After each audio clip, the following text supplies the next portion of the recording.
welcome to Global Mantra, the show that profiles prominent fund managers from UK. This time around, we are in Scotland, in Edinburgh, and we have a very special guest on the show. We have Glen Finegan, Portfolio Manager of Global Emerging Market Equities at First State Investments. Just to tell our viewers a little bit about First State Investments, it's a big asset management company which manages about $40 billion worth of AUMs within the Asia Pacific and Greater China region, including global emerging markets.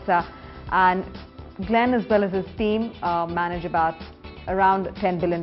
So their focus on emerging markets has been rather strong. Also, the fact that their funds have consistently, on a yearly basis, outperformed by a significant margin the benchmark indices and the benchmark fund performances. So Glen is right here with us. Let's discuss a bit more about their investment strategy. Glen, many thanks for joining us on the show. Thank you very much.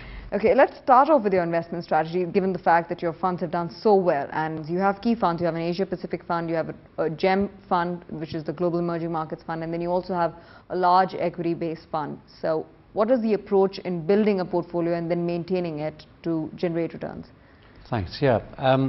Well, I guess the first thing to say is that our team follows a very consistent investment philosophy, and that's consistent across all of the funds that we run. I work most closely on the Global Emerging Markets Fund, as you said, but all the funds are run along similar lines. The key, I would say, one of the key points, or the key features of our investment style, is that we don't really believe in the index as a way of investing money. We don't think that the index is a sensible starting point when it comes to building a portfolio. We much prefer to start with a blank sheet of paper and build a portfolio containing only our highest conviction ideas. This has generally resulted in us running very concentrated portfolios relative to many of our peers.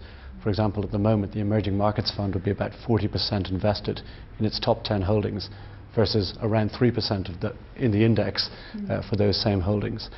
So it's a very concentrated and very differentiated portfolio from the index. The second thing to say is that we think about investing in very much from an absolute return perspective. We don't really believe in relative investing. So when we are considering new investment ideas, we talk a lot about how much money we could lose. In fact, we think almost more about how much money we might lose if we're wrong, as much as how much money we might make if our investment thesis plays out. Glen, you have mentioned that you do not hold a particular bias to either a growth-related story or a value-driven story, but it's more quality-based companies that interest you. It's difficult to maintain that balance, right? Because it's got to be a little bit of each to make that decision. Absolutely, yeah. I mean, quality is the central point that we look for in companies, the key feature. I don't think many portfolio managers would sit in front of you and tell you they buy poor quality companies.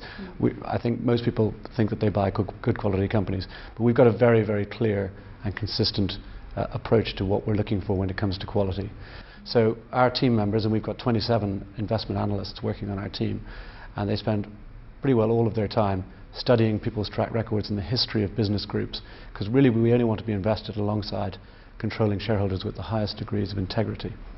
So that's one of the major features of quality. The second thing would be we're not so much interested in accounting profits. We're much more interested in cash flow. So we look for companies that generate strong cash flows, and particularly cash flows that will be protected in times of inflation. Emerging markets, if you look back in history, emerging markets are quite inflation prone. So it's important, a key feature of quality for us is inflation linked cash flows. And there are others. We don't like to buy companies with too much leverage. There are other features, but for me the key feature of the key point of what makes a quality company is your alignment with the controlling shareholders. You also do look into the lineage of the management, because you've spoken about if there's a choice between private and government companies, you would perhaps not look at state-run companies because you believe that there is a bit of a compromise there on the interest of the minority shareholders. Yeah, absolutely. If you look at our funds, in the top 10 holdings, what does stand out is we don't own the big, large, state-owned companies that make up big chunks of the index. They don't feature in our portfolio. We don't own Petrobras, biggest oil company in Brazil. We don't own Gazprom, largest gas company in Russia. We don't own any of the Chinese oil companies. And none of those things is a particularly negative view on energy, but it is a view that those companies aren't necessarily run for us as minority shareholders. But purely on their index performance, a lot of these companies have done very well for even minority shareholders. Ultimately, you're absolutely right. There will be times when state-owned companies perform well. These are very large companies, so if there's a lot of money flowing into the asset class, it's a great place to park money for people wanting to gather assets. But ultimately, it's very difficult to convince yourself that a large state-owned enterprise will really be run for the benefit of its minority shareholders. I mean, I can point to a company like Petrobras in Brazil. It is just announced the largest capital expenditure budget in history. And it's very difficult for a minority investor to believe that the returns on investment will justify this huge investment program that the company is planning. And it looks more like that this program is designed to create jobs in Brazil, to add to oil self-sufficiency in Brazil, which are all probably very good for Brazilians and Brazil, but maybe not so much for minority shareholders. We'd much rather invest in a company like Schlumberger, which is going to be providing services to Petrobras and is privately owned. So how's your GEM portfolio looking like right now? I think 52% is in emerging Asia. Yes, that's right. What are the allocations? The overarching, if you look at our GEM portfolio at the moment, you'll see that the overarching theme really is that we have not got a very high exposure to the more popular BRIC, Brazil, Russia, India, China markets. Ultimately, we feel those markets, even after the correction we've seen since the end of the year, look expensive. Where we do have overweights, if you like, relative to the index, are South Africa and Taiwan. And in both of those countries, we find lots of privately owned companies trading at reasonable valuations. And the best companies in those markets are looking outside of their own country to grow. So, for example, the best South African supermarket company is building a franchise all across Africa. The best Taiwanese companies are building franchises in China. So we're looking for those sorts of ideas, and we don't have to pay the BRIC multiples to own those companies. So we're much happier doing that.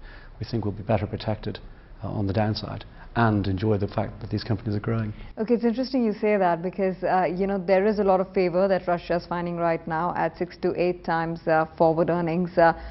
14 times the correction that we've seen in India. That's the kind of valuation that's running on India right now, 1 year forward. And opinion is still divided out there on whether it is trailing neutral to cheap. But you do not concur with that view. Well, we simply don't look at markets like that.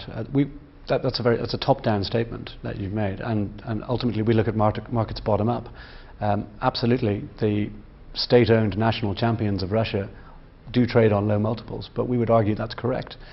You wouldn't pay a high multiple for a state-controlled company here in the UK, and I don't see why you should in Russia either. It comes down to this idea of alignment between minorities and the people running the company.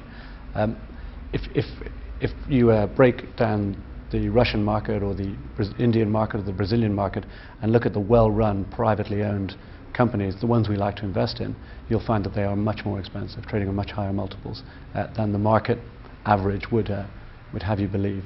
And that's why we don't have that much exposure to those markets at the moment.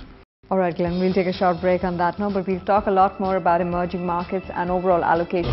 We're looking again at the markets like Brazil, like India, like China, where we have seen corrections, and we're looking for ideas that are approaching valuations that we think provide attractive long-term entry points. I'd say that since the global financial crisis, we've been gradually increasing our holdings in gold.